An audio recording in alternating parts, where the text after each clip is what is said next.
Pourquoi un ouvrage sur la Nouvelle-France en 2015? Tout simplement parce que depuis une trentaine d'années, nos territoires en France ont profondément évolué.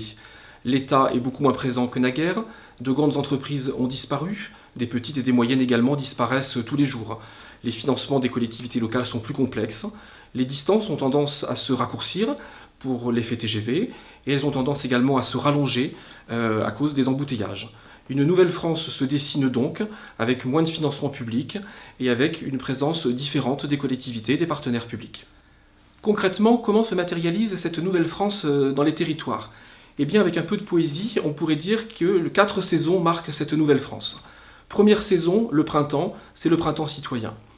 Depuis quelques années, nos concitoyens sont de plus en plus présents dans la décision publique, ils le demandent, on fait appel à eux, et la prise de décision dans les collectivités locales ne peut plus se faire sans nos concitoyens. Deuxième saison, eh bien c'est l'été, l'été des territoires. L'été des territoires parce qu'il faut inventer petit à petit de nouvelles façons de concevoir les politiques publiques en France, avec le retrait des grandes entreprises, le retrait de l'État, des collectivités locales toujours présentes, mais moins de financement européen. Et dans ces projets mis en place par les collectivités locales, de grandes épreuves permettent à nos concitoyens de se retrouver dans cette France des terroirs, avec bien évidemment en point d'orgue, au creux de l'été, au sommet de l'été, le Tour de France ou la fête de juillet. Troisième saison, l'automne, eh bien c'est l'automne des réformes. Pour la simple et unique raison qu'il est beaucoup plus difficile aujourd'hui en France, non pas seulement de faire prendre une réforme, mais de l'appliquer.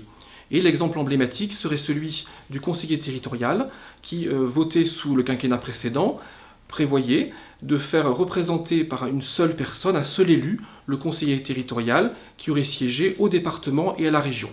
L'actuel gouvernement a décidé de revenir sur cette réforme en 2012. Quatrième saison, eh bien c'est l'hiver des finances locales, pour une raison simple, c'est que les collectivités locales ne peuvent plus réaliser leurs projets et voter leur budget comme il y a quelques années. Précédemment, eh bien, elles décidaient de leurs projets et les finances suivaient naturellement.